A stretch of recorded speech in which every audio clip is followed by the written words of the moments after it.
Good afternoon, Canucks fans. Some technical difficulties right off the top. Man, when we're not doing it every day, I forget to, because I'm always on YouTube watching stuff, and I forget to mute it because I like having the chat open. So yes, I'll be transparent. I always do. And the worst thing is, because it's a little bit behind, it's like getting that double intro. But we're at good. You for taking ownership immediately instead I always of do that blaming it on our technical producer, Aaron Bordato.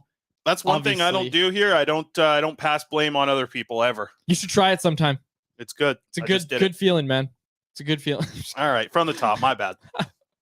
Well, good afternoon, Canucks fans, is what I was going to say. It's a beautiful, it's so nice. There's some smoke there, I think. I don't know if we have camera 3 up, but the smoke kind of went away. It was here for like a day or two, and then it kind of went away. Obviously, our thoughts, we have a lot of listeners in Kelowna who are still displaced by the wildfires right now. Our thoughts are with all of you, especially during this wildfire season. It's just crazy. This happens every year now. It seems like it's just every year. We just did a Patreon, and one thing I was going to bring up, if you saw this story, the 13-year-old girls got caught setting the fire. Did you really? See that? Not the big Kelowna fire, but there was, I think I saw it on like the Okanagan fire scanner Twitter account. They said, yeah, they found the culprits were 13-year-old girls, which is just like, I don't have any more information to offer than that, but it was just something I saw, and I was going to bring it up on the Patreon. Of course, I wait till we start doing our show. It was great to see a lot of people, like, because, man, for a while there, for especially a handful of days there, all the fires that we saw there, the folks in Kelowna, it was great to see the other day. Some rain coming down out in Kelowna, Okanagan area. Everybody, I'm glad they were sharing those videos as well, because that's gonna help a ton. But yeah, thoughts with everybody out there. I've been chatting with everybody that I know out there in Kelowna, and so far a lot of my friends and anyways, people have been able to not necessarily avoid it, but work their way through it at this point. So thoughts and prayers out to everyone out there, and hopefully the rain's helped a ton. Yeah, for sure. Absolutely.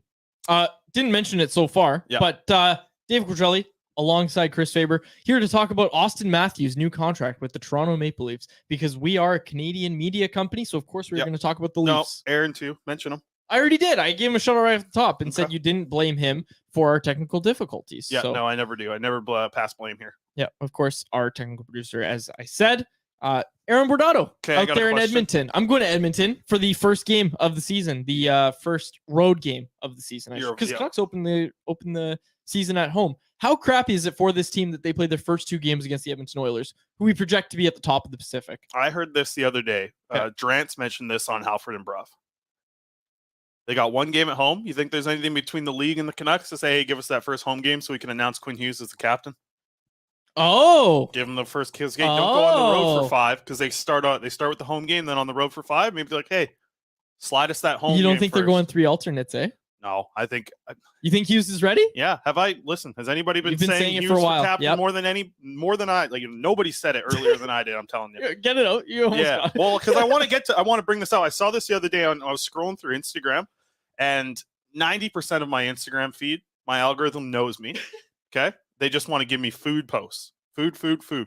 Lots of sandwiches, lots of bars with like tasty food. I'm always getting ads for pubs in Edmonton or pubs in Toronto just because the food looks so good. And there was one the other day that posted all you can eat wings for a price. All you can eat wings. I haven't seen all you can eat wings in years. They used to have it at Kelsey's back when I was a little teenager. We used to go out there and we'd crush all you can eat wings. The whole football team would go out there and we'd put them out. We put them under. They actually did.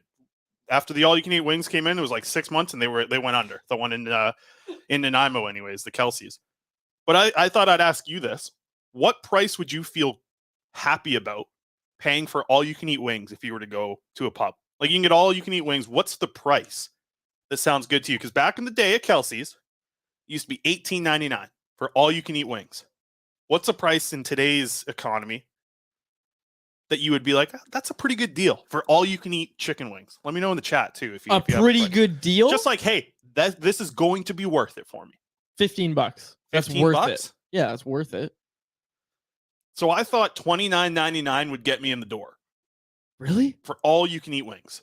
Like as many wings. I think we're eating a different number of wings. Sure. That's very true. But I don't know, you skinny guys, I've seen some skinny guys. I eat a lot. Yeah, and skinny guys I think have bigger stomachs. Interesting. Yeah, that's my thought process. It's that- us big guys. I feel like we the could fat, Google that. The and fat find pushes in your gut and it pushes in the stomach to make you actually have a smaller stomach. The skinny guys, they got all the skin and room to expand their stomachs. So I think that's good. But I saw it was $25 on the ad that I saw, and I said, yeah, that would get me in the door. I'd go all you can eat wings for $25 any day of the week. But I was thinking $29.99 makes the most sense to me. I'd be like, yeah, I'd go for that. I wouldn't. I straight up wouldn't. No. I wouldn't order all you can eat wings. I wouldn't. Well, now the thing about wings now is like, back in the day, Quads, when you were just a wee little pup, 10 years old, I was 19, and you could get wings at like 25 cents per wing. Yes. That's what I used to get when I was like 18, 19 years old. Yeah. They don't have that anymore. Now you get a dozen wings. It's like at Mugs and at Jugs. least $13.99. Yeah. No, I've never been to Mugs and Jugs. I'm not that old. Real quick in the YouTube live chat, please interact with us, folks. Much appreciated. We're starting to see the news cycle. We're starting to see the NHL fans start to come back, and we're starting to see things ramp up here. Obviously, we have Young Stars and training camp just next month. And obviously, there's stuff happening in the NHL news cycle. But I wanted to get to this comment because the captaincy debate is happening right now in the YouTube live chat. Noah Fantilo, a name you can trust, said, hot take, defensemen make better captains than centers. I don't think that's a hot take. I don't think so either. I like it. I think centers, a lot of the time, if you have a first line center, they become the captain because they're the best player on the team, most important player on the team. But defensemen can easily do that too. Karan goes 25-cent wings. Bro is from the 1800s. Karan must be like 19 then. He doesn't know. And we've got Commander Vander in the chat. Yeah. The Alvier Roosters used to have 5-cent wings. They were gross. Probably some feathers mixed in there. Yeah. Yikes. Okay, let's get to it. Hold on, I got news and notes. You got it. Let's go. Oh my gosh! I forgot to say this. Okay. We are presented by the great folks over at Zephyr Epic. Oh, they're you good can folks use there. promo code Hockey Season, capital H, capital S, all one word. Been a while. You don't like that anymore. $5 off your order. What's the update on the coloring books over there? You got some sent to you There's coloring or something? You said PBS.com and Zephyr Epic collab or something, right? No. Last week on the show, you're talking on about their social media Right. is what I said. On their Facebook, Instagram, Twitter, Twitch, and Instagram, but mostly you can find these on Instagram. They've got little activities for kids. They got, So if you got kids, you can do activities like Pokemon coloring, all that sort of stuff. Or if your kids are annoying you, you put a screen in front of them. Zephyr Epic's got 2 YouTube channels. Go put your kids in there for 4 hours. Let them or watch let cards them all the time. color. And Zephyr Epic's got that. Or let them, teach your kids to play the Pokemon card game. Not enough kids do that nowadays. No, it's all about collecting and opening and ripping packs. Nobody's playing the game anymore. That should be a Patreon content. We 1v1 each other. Random pick of the draw, Pokemon battle, all the proper rules of the trading card game. That'll be a Patreon thing we do. Yeah, there's a website online where you can just get a random deck and play against someone on there too. Hell, let's do that. No, I've done it. We should do that. Do but I think it'd be funnier if we did it in person. I'll be out at Zephyr Epic in 2 weeks. The whole point, though, is to get rid of the screen. Like, play with the cards. Why do you have to do it online? You're going to be strict with your kid, eh? When he gets, you're going to say, what is it, 5 minutes of screen time? Yeah, 30 minutes of hitting bombs. Yeah. I don't know. So I think the screen time can help. I'm going to play a lot of catch with my kid. Okay. He's going to get TJ at 8 years old. I'm just kidding. Yeah. Please don't give your kids Tommy John surgery. This is a thing that's happening more and more. Is like Little League travel ball parents are like, yeah, I'll just get my kid Tommy John at 16. He'll come out throwing harder and he'll never need to get it again. There's just stop. Please don't do that. Anyways, Mr. back Torque to the says hockey. Whistle Stop in Courtney still has 25-cent wing night. That's awesome. Okay, let's move on here. We're pitcher of Lucky. Come on, we're moving a little too slow. Thing you got to drink it with a pitcher. If you're on the island and you're eating wings and you don't have a pitcher of Lucky in front of you, you're not on the island and eating wings. Okay, we're moving a little too slow here. So let's move it along. News and notes. I said it. We're going to talk about the Toronto Maple Leafs. No, Auston Matthews, 4 years. What's his AAV? We're going to get to that later. First, we got some news and notes to get to. We'll get to the bulk of the show. You got to read the outline, Quads, because Aaron's got all these photos to get to for the YouTube folks. First piece of news and notes.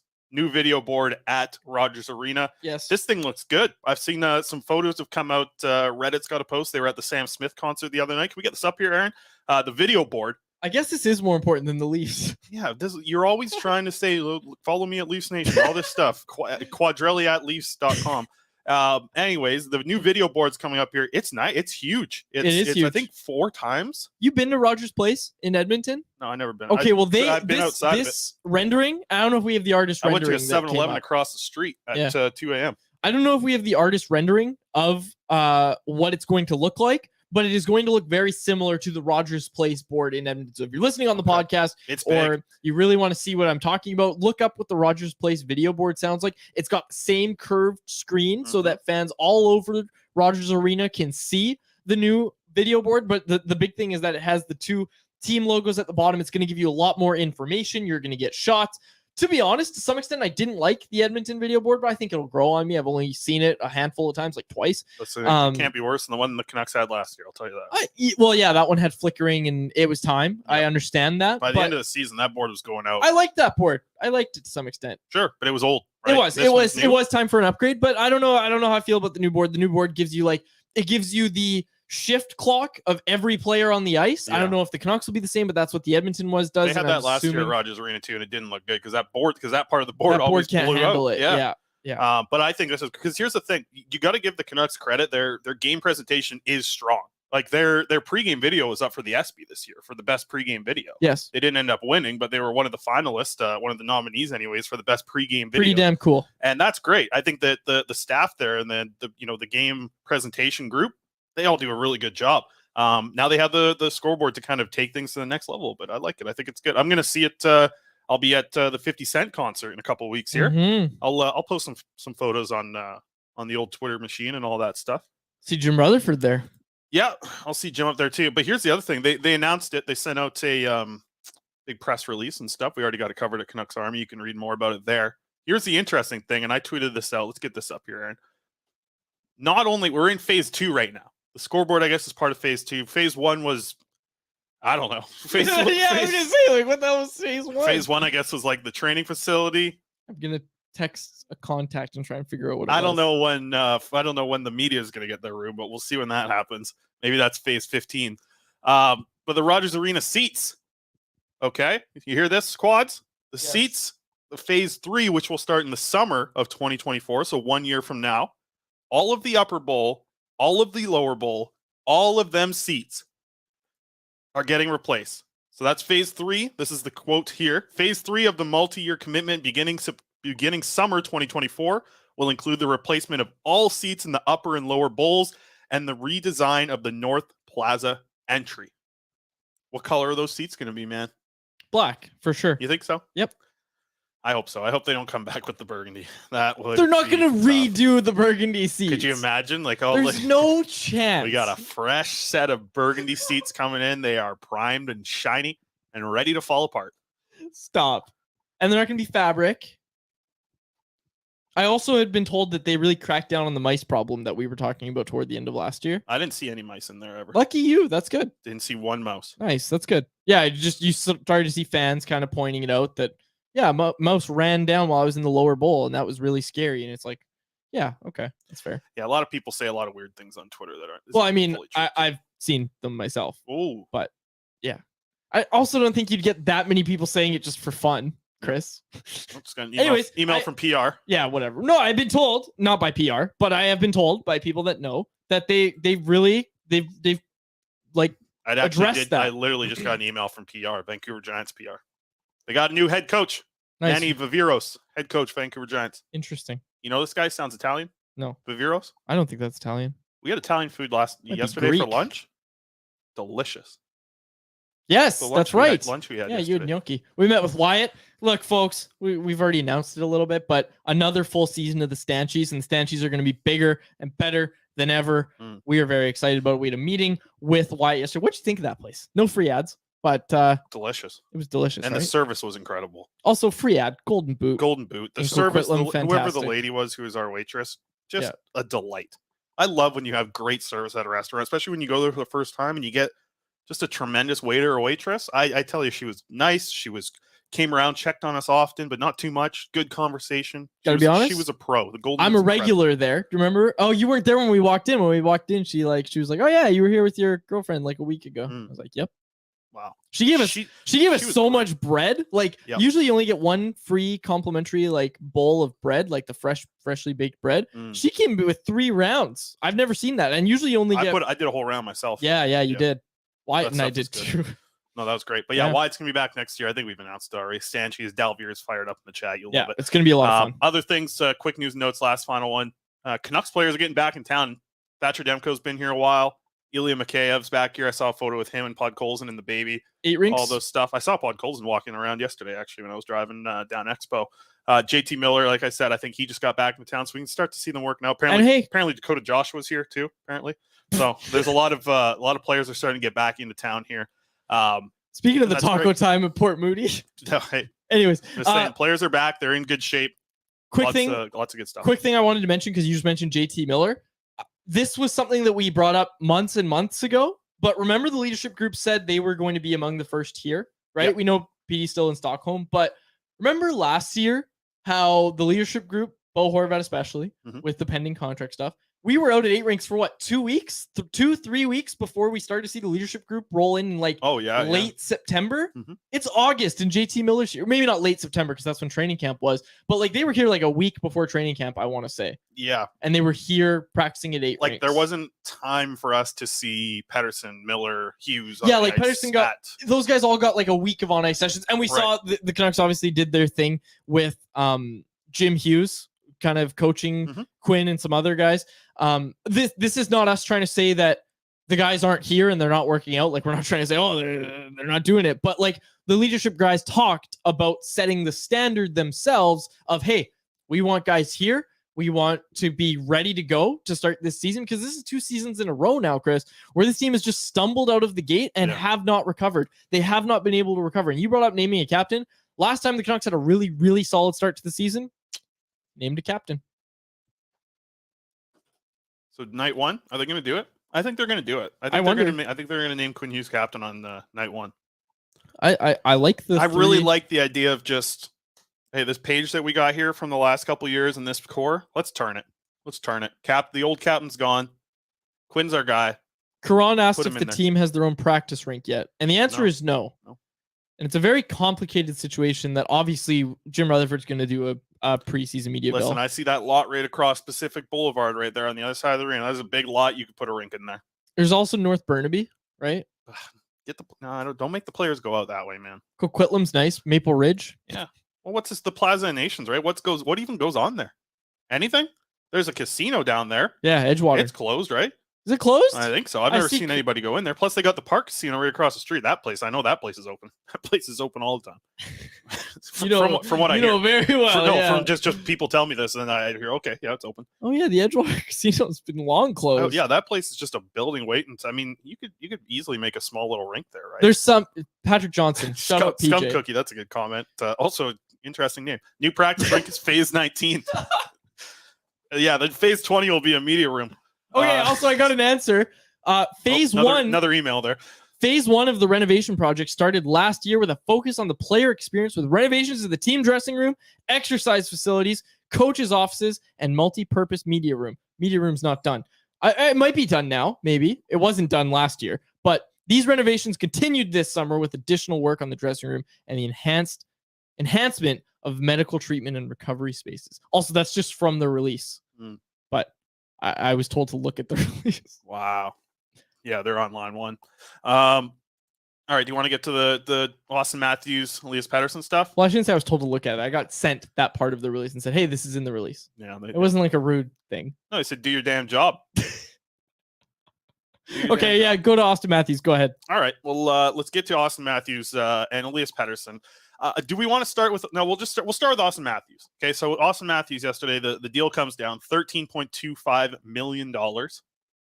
Let me say that one more time. $13.25 million. It's the most annual average value on a contract moving forward in NHL history.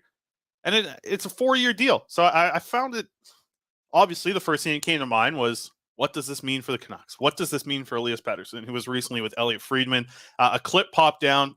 Man, Fried's just dropping bombs at 12:04 a.m., just after midnight. He dropped a bomb in the video of him speaking with Elias Pettersson. We might as well play it. If you missed it, if you've been under a rock the last 2 days, or you just didn't check anything out on social media, we're going to run this video here, Aaron, if we can get it up. Elias Pettersson and Elliott Friedman talking about the contract situation. Then we'll break down a few more things, because I listened to the rest of 32 Thoughts and saw the rest of it. Let's hear from Pettersson and Friedman here. Oh, it's loading up. Aaron's having a couple of troubles over there, so if it starts playing, we'll just get going. I'm not in a rush to sign. I'm I mean, I got one more year left over there, and I don't want to rush into anything because I still don't know myself if it's going to be a short term or long term, but it's going to be probably my biggest contract so far, so I don't want to stress anything. Just going to get off to a good start, focus on that? Yeah, that's been the main goal. I mean, the whole summer I'm just trying to prepare myself as much as possible with training, trying to gain a little bit of weight, some muscles, and yeah, especially get off to a good start with the team. Yeah, so a lot of I think the big takeaway there was like he's in no rush to sign, and obviously the discussions, you have to believe discussions have been had between Elias Pettersson's camp and the Vancouver Canucks management group. They just probably can't find the perfect deal just yet, or maybe like that's the weird thing is I feel like the perfect deal is to say, okay, you want to sign here for 8 years? How much money do you want? Here you go. Shouldn't be that hard from the Vancouver Canucks perspective to, like, they're not putting a limit on how much they're going to pay Pettersson, right? They're not, I mean, they're not paying him 13.25 yet. So do they, like, the thing to me is, okay, then in my eyes, the situation with the Pettersson contract is this, I believe exactly what he's saying. I don't think he's fully committed to being like, hey, yeah, everything that's happened in my Canucks career, sign me up for 8 more years of that. I think that he's being truthful in the fact of like he needs to see some results here from the Canucks to lock it in. I know Pettersson loves the city. He's talked about loving the city, loves the fan base, loves the atmosphere in the rink when things are going good, loves the passion in the fan base.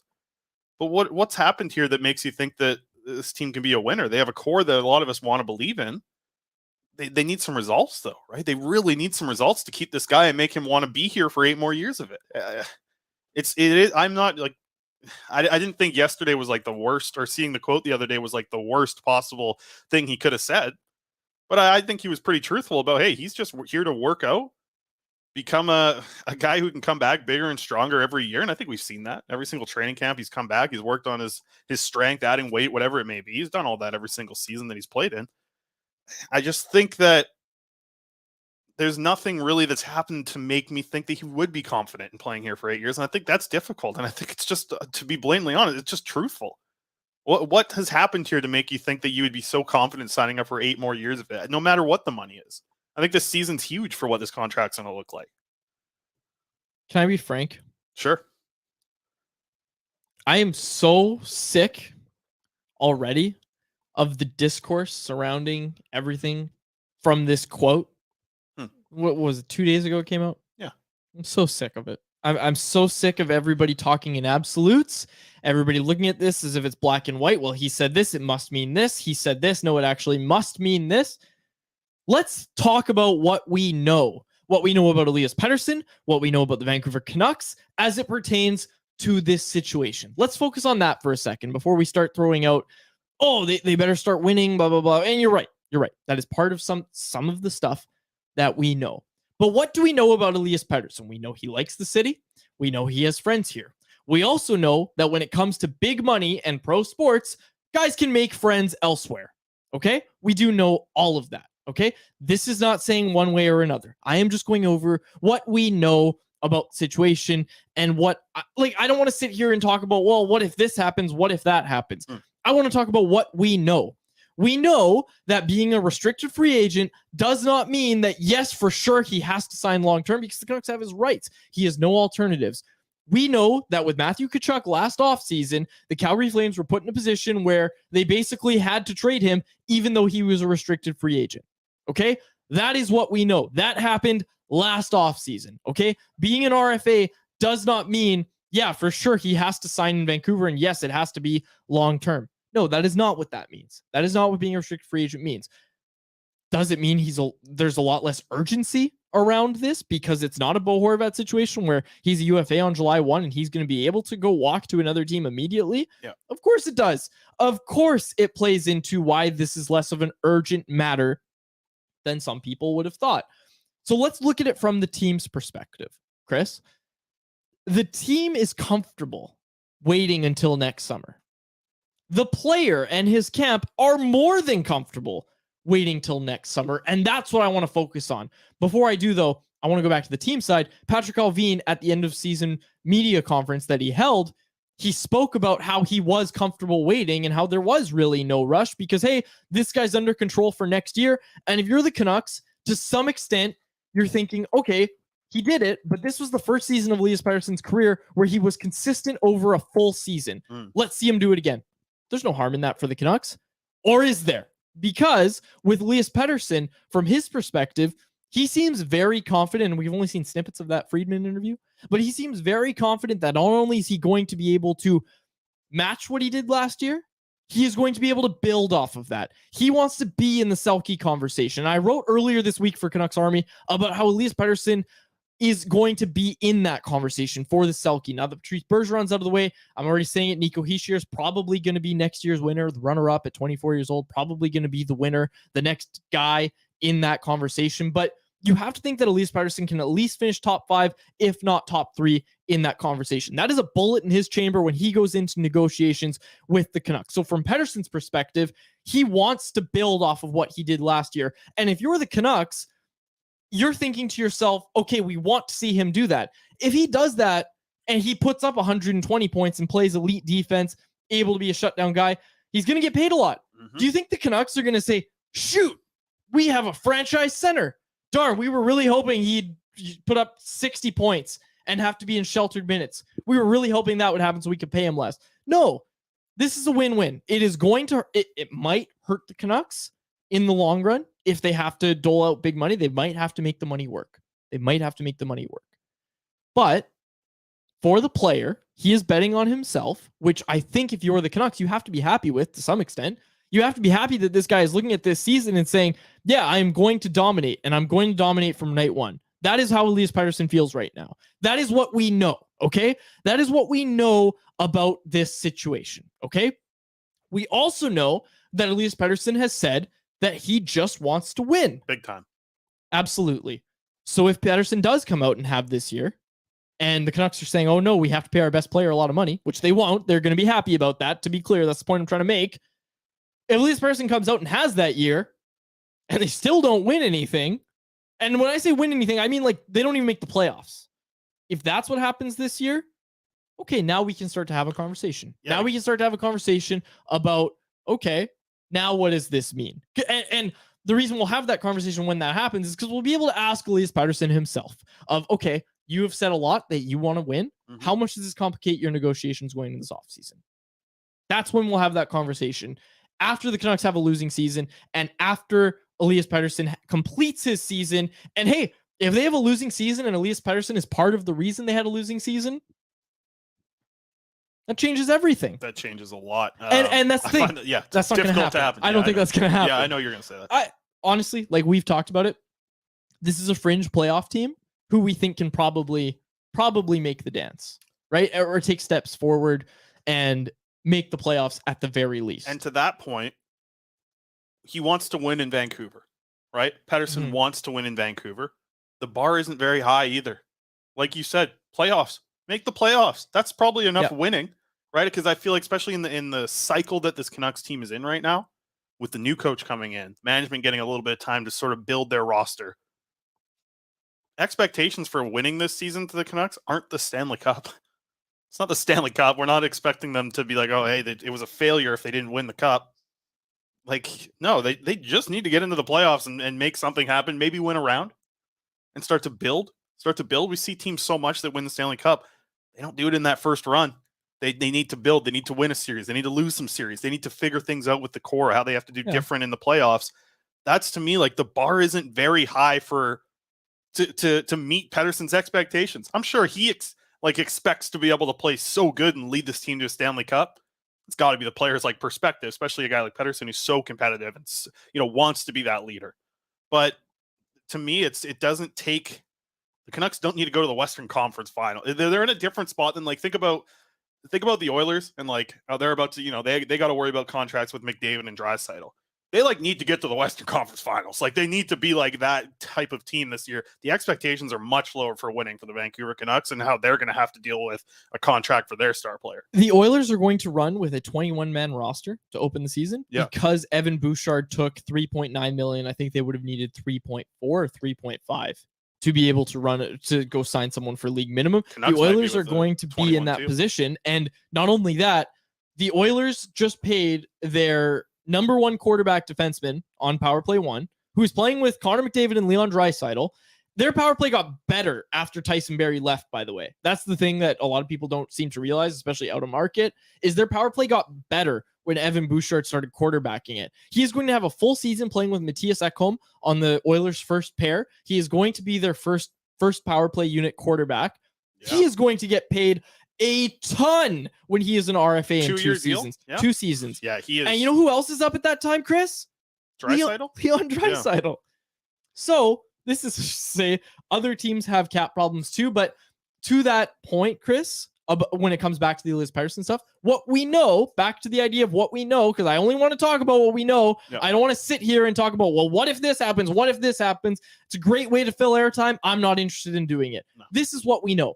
We know that the salary cap for the National Hockey League is supposed to go up next season, next offseason. Mm-hmm. When teams and Pettersson's camp have that clarity, they will be able to look at this situation and say, okay, we want to give you this number. Because the way that a lot of teams and a lot of people around hockey are starting to kind of look at things is percentage of the cap. How much is this player taking up the percentage of the cap? I believe McDavid in Edmonton is 15%. I would assume that Pettersson probably wants about 13 to 14% of whatever the new salary cap is. We don't know what that number is just yet. We will know it next offseason when it is now clear. That is when Pettersson and his camp and the Canucks, like both sides, want to have this conversation next offseason. I ask you this, Chris. Do you think, and this is not something we know, this is something I think, do you think that Patrick Allvin would have come out in this end of media press conference that he had and said, I'm pretty comfortable going into next offseason having these negotiations, and everything he kind of said about downplaying it? Do you think he would have said that had he had any idea or indication that Pettersson, even in the slightest, wants out of Vancouver? Because I don't think so. No, and I don't think I don't even have time for the discussion of that. Exactly. Right. And I don't want to talk about it. No, I agree with you. I think, listen, he likes it here, wants to play here, but most importantly, he wants to win here. And that's going to have to be something that proves this next season. That's why this next year is the start has to be like, there's so much on the start of this Canucks season next season. And a lot of it is like, what's your confidence level in the management group? How good do you feel about the new coach getting his full system and training camp and all that? Is Elias Pettersson going to want to sign here long term? Like, man, that first month of the season is going to be very interesting to watch. And I think a lot of it kind of gets multiplied by knowing that your star player, the best player on your team, 100-point producer last year, doesn't have a contract for the year after that. So this next year is so crucial for the Vancouver Canucks. Feels like we say that every year, but this is one that things could really change if it goes south down here for these guys. Yep, absolutely. But I do feel that you brought up a couple things, and to me, it ultimately is just going to come down to winning with Pettersson. How could you blame him if this team loses and loses and loses again? If things go south, if there's distractions like there have been, I think that's the big thing for me. Even if this team doesn't make the playoffs and get a little bit of a run next year, if there's progression in how this team competes, how this team looks on a night-to-night basis, how the league looks at this team. Think about how the teams, like, remember when every 32 Thoughts podcast, which is, the biggest hockey podcast in the world, second best to ours, I'd say. When you see what they're starting every show with drama in Vancouver. Everybody around the league is listening to that, and they're hearing the first 7 minutes of every 32 Thoughts being about the Vancouver Canucks, and that can't happen. Players don't want to sign to that. So I really think the organization needs to get themselves on the right track. And I think they've made improvements of that over the past year or so with management and, the president and how everything's flowing down. I think they've made improvements on that. Have they made enough to convince Pettersson for 8 years? I think that's why this next season is going to tell us. It's not just going to be about winning and losing. I think that's the main focus here for Elias Pettersson. It's winning and losing. But his agents and, everybody who's kind of repping him and helping him make this decision, I bet they're looking at a lot of things with how the organization operates next year too, not just wins and losses. Do you get your practice rink figured out? I mean, that plays a part too. Absolutely, right? it does. Things like that. I mean, yeah, I think there's a lot of things it takes into account here. I mentioned this in the chat before we got going here. seeing Auston Matthews sign for 4 years. I look at that now and I start to think I think a lot of players are going to start to do this, right? Especially these big name superstars. The cap's going to be vastly different in 4 years. And Matthews is going to make more money on his next deal than he is on this 4-year deal. He's at that age right now where, how old is Auston Matthews now? Like 25, 26? Right? He's around that age. Let me get this right before I get this going, because you're not helping me over there. I don't know what you're doing. You're looking at TikToks again. That's right. That's what I do. But Auston Matthews, let me get his age right here. 25. I had it right from the start. 25 years old, signs a 4-year deal. So he's going to sign an even bigger deal when he's 30, because I don't think this deal kicks in until next season, right? So by the end, he'll be 30 when he signs his next deal. He's going to make more money when he's 30. I wonder what Pettersson's thinking about that as well. Like, is he going to sign a 4-year deal or even a 3-year deal that lines up with Hughes? And you got to double them with same agents. I think that might come into account too. I don't think there's a price to me, like with Pettersson from the Canucks point of view. There's no money that wouldn't make sense to pay Pettersson. Exactly. And there's people in the chat talking about how they don't care if it's 13.5 over 8 years. If the Canucks were like, hey, if they announced today, hey, we also signed our superstar center to a 4-year, $13.25 million deal, I'd be like, okay, Pettersson will play it to that. Right? I would be fine with that. It's a big number for sure. But yeah, like seeing Matthews come in at 13.25, I could see like internet clips set here easily over 11 million. Jesse says 11.5. Think about what we're talking about. If Pettersson is a 100+ point player again and is actually firmly in the Selke conversation, we're talking about a top 5 to 10 points producer and a top 5 to 10 defensive center. Yeah, like you're paying that guy anything. You are talking more than 11. You're talking more than 11.5, and of course we have to see the cap. We don't know what the cap is going to be yet, so let's not try to deal in absolutes with things we do not know yet. So that is just what I wanted to focus on talking about Pettersson. It's okay to have passion, as you know, as I kind of illustrated there, because I get fired up, but don't start throwing out like, oh, what if this happens? What if that happens? No, let's enjoy the season as best we can, because there has been no enjoyment in the last 2 seasons. Yep. So let's enjoy it the best we can. And hey, maybe in 6 months, Chris, we're talking about a losing season and now saying, okay, what does this mean for Elias Pettersson? But it is August, okay? I don't want to have this conversation right now. I have no interest in it. I only want to talk about what we know. Yep. And that is all we know about Elias Pettersson in this situation. I don't think there's anything else. Let's leave it at that. Yeah. I think we'll see what happens. And that's the last I want to talk about it. I don't want to talk about it more. All I was thinking about was like that first media availability that we're going to have at training camp in Victoria, and it's just going to be like, I don't want to ask Pettersson a question about his contract, but it's like kind of our job to do, I guess. And it's like, I don't know if that's true. We already know the answer he's going to give, so I just don't know. The I ain't asking that question. Are we going to really use that? Like, I don't know. We know his answer. Yeah, exactly. We know his answer. But it's going to happen. I guarantee it. I'll bet. Yeah, we know. Let's get to a couple things before we wrap up here. Jonathan Lekkerimäki has scored a couple goals in the SHL preseason. Now we were going to run the video, but it's just a little bit. Aaron's got a situation over there. The Oilers Nation internet they got over there. Berta Wi-Fi. Oh man, Alberta Wi-Fi. Are you kidding me? But we're not going to run the video. But he scored. Jonathan Lekkerimäki scored again the other day. So I think I've seen him play in 3 preseason games now. He's got 2 goals in the SHL. He's fitting in nicely, Quads. And the goal that he scored the other day, wonderful job getting to the high danger area right in the slot. Scored a goal when they were down by 2. Sorry to interrupt you. I have to interrupt this because it's the dumbest comment I've seen. Brandon in our chat, sorry Brandon, said players don't even like having practice rinks. What's the media's obsession over it? So dumb. Brandon, we have talked to players about this. They do not like going out to They UBC. do not like going out to 8 rinks. Brandon, where are you getting this information? Like, Tyler Toffoli was on, I think, Chicklets like a week or 2 ago, and he was talking about how Calgary, who now has plans for a practice rink, were one of the only teams in the league. There's only 2 teams in the league that don't have a practice rink. It's the Canucks and the Flames.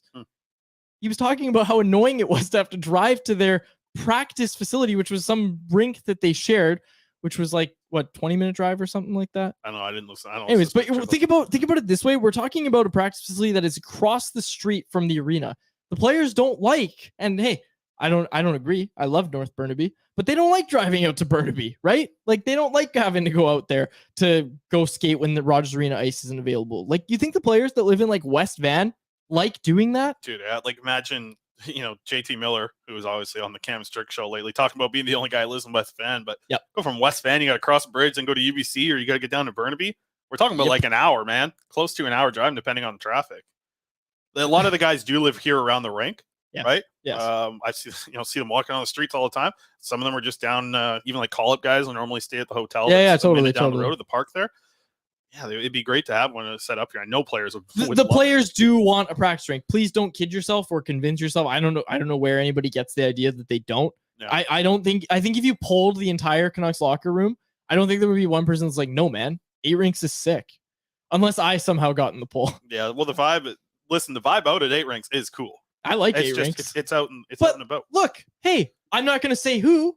I had a player just say to me, like, the ice here sucks. Like, they're used to NHL ice, and they were using ASHL ice. And like watching... It's NHL ice, folks. Think about NHL UBC. Ice. Like, the UBC ice for those prospects. Oh, yeah. As they're chopping it up, doing 3 practices a day. Yep. Like, that ice was really bad. Yeah. And then you look, and it's like, you get there early, and like the UBC team's practicing on there. Like, get the Canucks practice. Have you seen what... Yeah, the UBC team has a practice. The Seattle Kraken setup is good. Like to see even their AHL team down there, they have a great it's something that the players do care about. Absolutely. Anyways, I think it would be good. Sorry I think to the organization would care about it too. Yeah, like Jim Rutherford said, players care about this, and he's been around a long time. Well, you mentioned Lekkerimäki. I think about like development camp. Have it at your practice facility. That's things like that. Like they do matter. Even looking at teams around the NHL. A lot of these practice facilities allow fans to go watch a practice. Yeah, there's stands for the fans to go watch. It's fun. You can make an event out of it. I think it's good. I think it's a smart move, and I think the organization has talked about it enough. It is something that they want to do. Yeah. So okay, Lekkerimäki, let's go. Lekkerimäki, he's got 2 goals in his last 3 preseason games in the SHL. Nice to see him scoring and going to the high danger areas. I liked a lot of his confidence that he had with the puck. I obviously tweeted out the goal that got a lot of reaction, but I tweeted out another couple of shifts of his. He's moving like he's the thing that you have to like about Lekkerimäki is his mindset to attacking when he's engaged. And I didn't see a lot of it last year in the Allsvenskan, but when you watch him here with Örebro in these games, like he's spinning off of guys around the crease. He's getting defensemen stick away from him. He's getting to places where players have to make a long reach to get a puck on, to get their stick on where he's possessing the puck. A lot of little things about body positioning that I've really liked in this SHL preseason. So I'm excited to watch him continue on. He's got another game tomorrow morning in the preseason for the SHL. He's looking good with Örebro, though. I mean, 3 preseason games, and he's got 2 goals. So good start for him so far. And that brings us to our poll question, Quads, which is literally just like, we were thinking, what's a topical poll question to throw out there? I don't know. Nothing. I can't think of anything right now. I didn't want to do a Pettersson poll question. So we tweeted out a poll question. It's mostly just like, it's a little selfish of me. I want to know the answer here because I'm curious what everybody wants to hear. All right, get it up, Aaron. Yeah, let's get the poll question up here. Brought to you by the great folks at Atlas GDS. No, that's all. I'm just do the rest. You just said it wrong.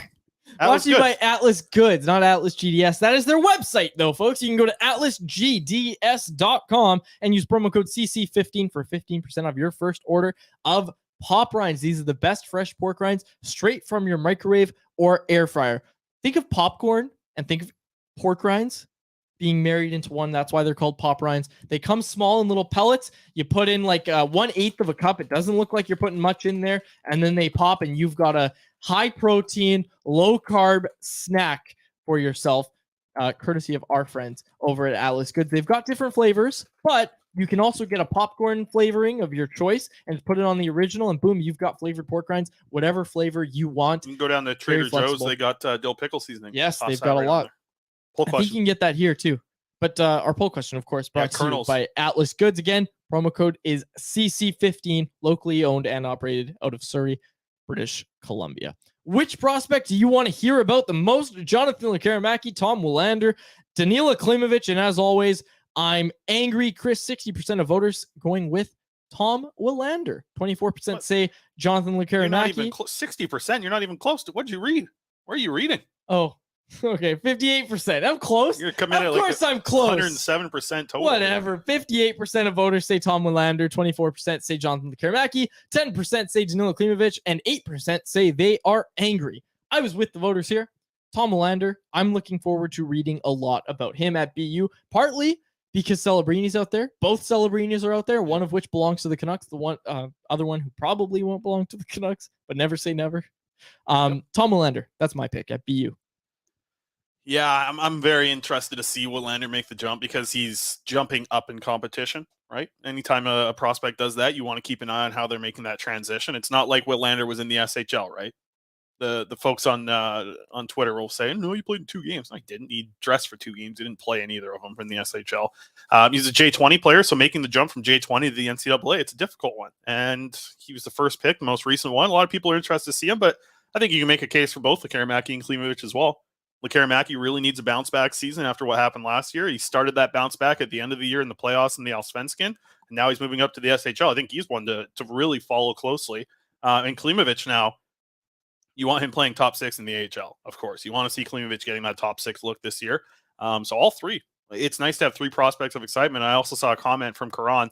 Why isn't DPD on here? Yeah, DPD's up there too. You want to see what he looks like? Him and Lekkerimäki. Listen, as a guy who covers prospects, I love when they're on the same team. That's going to cut my workload in half when covering those 2 guys. So that's great. And it's also nice when you're watching them live and you don't have to just like watch every 4th shift. Like when there's a forward and a defenseman playing, their shifts kind of match up. A lot of the time you're getting one or the other on the ice. So I love that. Look at this tape pass. Oh, it's going to be some nice. full articles on that. Yeah, exactly. No, I remember last year watching them play for the U20 team, and they both scored in the same game. So that was a nice one. But we'll have to see. And I'll tell you, really good start from Lekkerimäki in the SHL preseason, as I mentioned. So all positives right now from those guys. All right, Betway, get us out of here. Yep, let's go. Our Betway bet of the day. Betway bet of the day. We are going with some baseball, as we always do. Quads, what do you think about this bet? The over of 8.5 total runs in the game and Jose Barrios to record 6 or more strikeouts. $10 bet's going to return you 35 as the Blue Jays face off against the Orioles today at 4 o'clock. I think the Orioles might put up 7 again. So I like that. That's what I thought. I said, you don't have to bank on Barrios having a good outing. You're banking on Barrios he's a strikeout guy. Yeah. He'll get his strikeouts. I said all he needs is 6 or more, but I'm taking the over on the runs in this. So 9 total runs. Yeah, 9. I think at plus 250 odds between both teams too. Yes, so, absolutely. I mean, I can see it happen. No, I know. I think at plus 250 odds, it's a good bet. I feel like it's a pretty good one there. Yeah. Yeah. It's Barrios gets his strikeouts. I think it's the Faber guarantee. Barrios gets strikeouts. No, I don't. No guarantees here. I can't give you. Also, Brandon with a good one. Bichette over 2 hits. I like that. Oh, nice. What are you getting odds Brandon's on that? the same guy I put on blast for the practice ring thing. No, but Brandon brought it up. Brandon brought it up. Clarified, yeah. He and Brandon is right in what he said, that players would rather practice on their main rink. Absolutely. That is not a reality of the National Hockey League. That is why every team has a practice facility. That's all it comes down to. If all the concerts were at BC Place right across the street, it'd be perfect. Taylor Swift. She's not coming to Vancouver. She's coming to Vancouver. She's not coming to Vancouver. Absolutely she is. No, did you hear that the GM of BC Place was on the Halford and Bruff? Yeah, what did he 2 say? days ago? He said he's nothing in the plans right now. They'd love to have her. Whatever. He's a Swiftie. He's keeping it. Yeah, under I thought it wraps. was kind of funny that they asked that question. Halbro did to the GM. Yeah, his name Chris Pine, maybe. Chris was his first name. They asked him that, and then I was just thinking, I was like, it doesn't matter what BC Place thinks. If Taylor Swift wants to go to BC Place, she's going, and she's going whenever the hell she wants. They'll cancel BC. They'll cancel the BC. They'll cancel BC. Like BC's trying to get a Western Conference final. They're like, sorry, CFL. Swifty's bigger than that. Yeah. I saw a post the other day about this Taylor Swift. This is going to be $1 billion tour. This tour is going on for like 2.5 years. Yeah, it's the biggest tour in history. She's I guess. performing all of her songs. Did you know that? Yeah. She's performing every album. It's like 3.5 hours. No, it's a 4-hour concert. And hey, Kevin Woodley, noted correspondent of Canucks Conversation, went to the concert in Seattle with his daughter, and he was tweeting up a storm about how it was life changing and all this stuff. When I was hosting at 650, we had Woodley on, and we talked a little Swifty at the end there. Yeah. He said it was basically a 4-hour sing along. Yes. Pretty cool. Well, I'm telling you, we got to get out of here. T-Swift. I'm still like six days off of the wisdom teeth here. I'm starting to feel it a little bit. I feel like some things are getting sore up in there. I got to stop talking. Yeah. You made it through. And you talked about your wisdom teeth recovery more on our Patreon. New episode of Faber and Quad Shoot the Bleep on patreon.com/Canucks Convo. $5 and $10 tier gets you all the bonus content. And we're going to have more. What was Pokemon card battle? We'll do that next week. Yeah. Jesse says we want Woodley. Yeah. Not on this show. You're getting Woodley. Of course we're getting Woodley this show. Get out of here. We'll get Woodley on. Enough. Do you have a Canucks guest next week on the show? I'll tell you about that after. Okay. News to me. Yeah, Face is doing good, Jesse. Thank you. But I've been watching a lot of shows. Painkiller was very good. About the Oxycodone. Anyways, one of those things. The movie kind of telling the story of them was good. I've also watched a lot of those sports documentaries. Yes, Untold. Yeah, the Untold ones, they're very good. The one about the Florida Gators out right now. Oh, I love that. I'm so excited to roll through that. That's going to be my nightly routine. I like that your fantasy team names are often called Faber's Gators because I think that's just an awesome name. Yeah, that was a nickname that got put on me on accident there. Really? Yeah. Tell that story in full right now. I'm just kidding. I know your mouth is sore. No, I'll get us out of here. I'll tell you. It was. Good. Here we go. They called me in on the volleyball court back when I played in the Weedy volleyball. Faber the Gator? No, they just called me Gator the way I played because I was like Gator. The mouth of a gator. Yeah. I'm a spike guy, right? Yes. So that was my thing. They started calling me Gator for all the spikes I was making, all the blocks I was doing. Yeah. Back at. I'm not very good at volleyball, but I'm tall. Your sister's very good at volleyball. Yeah, she is very good. She's on a scholarship out to school in Langley there. So shouts to her. She got a scholarship for volleyball. I'm very proud of her. Yeah. She's a hell of a leader. That's the thing. I think she's always the captain of her teams and everything. She's an incredible athlete. I've seen her. I went and watched her play basketball one time. And listen, you're watching girls basketball. This is like grade 10. And she had she one time got the ball inbounded to her. So she's at one end of the ring. One end of the court. The rink. Don't worry about it. One end of the court. One palms the ball. I don't know where she got the hand. I can't even palm a basketball. And she just launched right into the pocket, like looking like a Tom Brady to Randy Moss in 07 type of connection. And then the girl just easy layup. And I said she should be playing baseball or something. She's a hell of an athlete. She's passed me as the best athlete in the family for sure. Damn. But take me back to 19 and my tight little body of mine back when I was 220. We'll see. Yep, we got to get out. Got to get to the Riverhawks. The Riverhawks. We got a home run derby coming up against the Oilers Nation guys. Quads has to hit one out of the infield. I have to hit one over the fence. Hey, I could hit to all fields, no problem. Yeah, okay. At least in my heyday, I could. I haven't hit a baseball in a while. I'll be honest. The 2-week heyday that you had in baseball. Yes. All right, we'll close it out there. For my co-host Chris Faber and our technical producer Aaron Barato. Thanks for listening, folks. Thank you for everybody that interacted on the YouTube live show. If you're on the podcast, be sure to come check us out on YouTube, usually 12:30, 1 o'clock. Check the Twitter account for the show schedule each week. See you later, folks. Thanks for listening. Thanks for listening to Canucks Conversation. Hit the subscribe button to never miss an episode. How about keep it to a thank you, Jim?